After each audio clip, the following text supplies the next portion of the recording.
चलिए देखिए, ध्यान दीजिए, सुन रहे जी। आज हम लोग फिजिक्स पढ़ेंगे। जो बेसिक होगा फिजिक्स पढ़ने से पहले, जब आप फिजिक्स पढ़िएगा तो दो चीज आपको बार बार मिलेगा। तो पहला आपका है समानुपाती, समानुपाती, और दूसरा है व्युत्क्रमानुपाती, व्युत्क्रमानुपाती।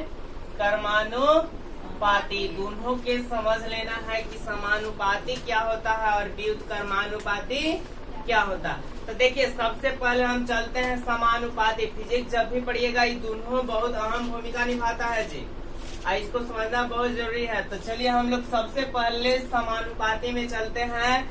अगर दुगो नाम है राम और मोहन है, राम समानुपाती अगर मोहन है, राम समानुपाती मोहन, ये समानुपाती का चिन्ह है जी। कौन सी का चिन्ह है? समानुपाती। अगर राम समानुपाती मोहन है, इसका मतलब क्या हुआ? तो देखिए, राम अगर सुबह सुबह उठ के कहता है कि आज मेरा 10 रुपया भुला गया है। क्या रुपया भुला गया जी? 10 रुपया भुला गया है, तो मोहन को भी भुलाएगा। समानुपाती के मतलब होता है समान अनुपात। तो जी समान अनुपात। अगर राम के 10 रुपया भुला गया है तो मोहन को भी भुलाएगा। अब कितना के अनुपात है? मान लेते हैं यहाँ आधा की कहानी चल रहा है जी। अगर इसको 5 भुला रहा है तो इसको 10 भुलाएगा तो इसको 5। यहाँ कौची के रिलेशन है? आधा के। 1 कर 10 तो 1 कर 5, यानी 1 कर 10 रुपया भूल गया था तो मोहन के भी भूलेगा। क्या रुपया? 5 रुपया। अगर ये बोलेगा, चलिए अगला उदाहरण, अगर ये कहेगा कि आज हमारा रोड पर मिला है 100 रुपया। कितना मिला है जी? 100 रुपया। तो इसको भी मिलेगा, इसको भी मिलेगा। कितना मिलेगा? तो 50 रुपया। क्या हम ये दोनों बराबर कर सकते हैं जी? नहीं। कहा 100 रुपया है, ये कितना है? 50 रुपया। तो हम ये कह सकते हैं कि राम बराबर मोहन? कह सकते हैं? नहीं कह सकते हैं। कहा से कि 100 है, कितना है जी? 50। लेकिन कह सकते हैं, उस अनुपात को आपको चिन्हना होगा। कितना अनुपात, यानी एक में बताओ जी, कितना से गुणा कर दे किया जाए? तो 2 से। 5 दूनी 50 दूनी 100। यानी हम यह स्पष्ट हुआ इस बात से कि राम समानुपाती अगर मोहन है, तक समानुपाती हटाने के लिए कोई एक अंक से क्या करते हैं? गुणा करते हैं। गुणा किए थे, यानी मोहन गुणा, यहाँ कितना से गुणा किए थे? 2 से। यानी अब तो बराबर हो गया था ना। 10 रुपया एक भुलाया था, तो 5 में 2 से गुणा किए थे तो 10 आया। यानी इससे स्पष्ट हो गया कि समानुपाती को हटाने के लिए कोई अंक से गुणा करते हैं, जिसे नियतांक कहते हैं। कुछ कहते हैं जी? नियतांक कहते हैं, या कांस्टेंट कहते हैं, या स्थिरांक कहते हैं। क्लियर हुआ? समानुपाती के मतलब समझे? समानुपाती के मतलब हुआ समान अनुपात। समान अनुपात में जो बट्टा है वही समानुपाती। अब चलिए, अब आते हैं व्युत्क्रमानुपाती पर। व्युत्क्रमानुपाती मतलब उल्टा होता है जी।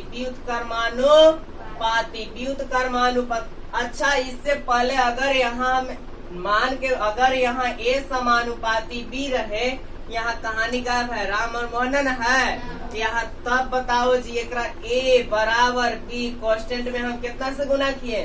तो एक सी के कौची कहेंगे जी?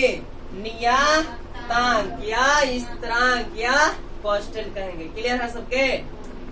समानुपाती समझ गए? काहे हम के से या सी से चाहे कोई अंक से गुना करते हैं? समान अनुपात में लाने के लिए। कोई दिक्कत? अब चलिए व्युत्क्रमानुपाती। व्युत्क्रमानुपाती अगर हम ए व्युत्क्रमानुपाती 1/b लिखे, इसका मतलब होता है कि इसमें उल्टा पलटा कहानी चलता है जी। कैसा है? उल्टा पलटा कहानी। यानी अगर b बढ़ेगा तो a घटेगा, अगर a बढ़ेगा तभी घटेगा। व्युत्क्रमानुपाती तो समझ गए? व्युत्क्रमानुपाती कहाँ रहता है? नीचे लटकर रहता है जी, तो कौन से कहेंगे? व्युत्क्रमानुपाती। और समानुपाती कहाँ रहता है? ऊपर, समानुपाती ऊपर। ये लक्षण है समानुपाती के कि समानुपाती कहाँ रहेगा, अव्युत्क्रमानुपाती नीचे। क्लियर है सबके। अब चलिए, अब यहाँ एक हम फॉर्मूला लिखते हैं, उस पर अब समझेंगे। अब एक फॉर्मूला होता है दाब बराबर, बोलो दाब बराबर क्या होता है जी, बल बटा क्षेत्रफल, बल बटा क्षेत्रफल। यानी एगो फार्मूला है कि दाब बराबर बल बटा क्षेत्रफल। अब आपसे कोई पूछे कि दाब और बल में कैसा रिलेशन है जी, का के संबंध है, समानुपाती के कि व्युत्क्रमानुपाती के, समानुपाती के न जी। दाब ऊपर है, बल कहाँ है, नीचे है, गधा कहीं के। दाब कहाँ है और बल कहाँ है, तो समानुपाती की व्युत्क्रमानुपाती। अभी न पता है जी कि समानुपाती के लक्षण हमेशा वो कहाँ रहेगा, ऊपर। अब व्युत्क्रमानुपाती कहाँ रहेगा, नीचे। चलो जी, अब समझ गया कि दाब बराबर फॉर्मूला होता है बल बटा क्षेत्रफल। यानी बल के समानुपाती कौन हो जाएगा, दाब। एकरा में क्षेत्रफल कौन है, समानुपाती की व्युत्क्रमानुपाती, व्युत्क्रमानुपाती। अगर आपसे कोई पूछे कि अगर बल को दुगना कर दिया जाए, बल कितना कर दिया जाए, तो दाब कै गुना होगा, कै गुना जी, 4 गुना।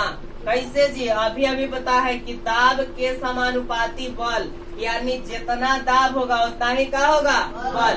यानी बल कै गुना, तो दाब कै गुना, 2 गुना। क्लियर है।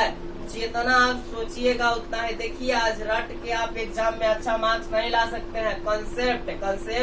कंसेप्ट ही रिजल्ट लाएगा। थोड़ा सा समझ लेना है। हम अभी बताए थे कि दाब समानुपाती क्या होता है जी, दाब समानुपाती बल, दाब समानुपाती बल। यानी दाब बढ़ेगा तब बल भी बढ़ेगा, अगर बल बढ़ेगा तो दाब भी बढ़ेगा, यही ना रिलेशन है। तब बताओ, यहाँ बल 2 गुना हो गया तो दाब कै गुना, 2 गुना। क्लियर है। अब की बोलेंगे कि क्षेत्रफल 2 गुना कर देना है।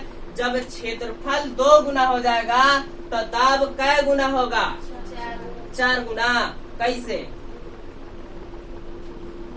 अभी बताया है ना जी कि दाब और क्षेत्रफल व्युत्क्रमानुपाती चलता है। व्युत्क्रमानुपाती मतलब उल्टा। यहाँ कै गुना है, क्षेत्रफल 2 गुना, 2 के उल्टा कीजिए 1/2 गुना।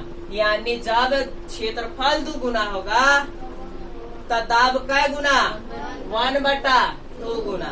क्लियर हुआ। जब क्षेत्रफल 2 गुना तो दाब कै गुना, 1/2 गुना। कोनी की आवाज न निकल रहा है, छड़ीला है, कै गुना, 2 गुना, 1/2 गुना। क्लियर है। चलो आप सोच के बताना है। यानी इससे स्पष्ट हुआ कि अगर क्षेत्रफल बढ़ेगा, ध्यान देना है, जब क्षेत्रफल बढ़ेगा तो दाब घटेगा।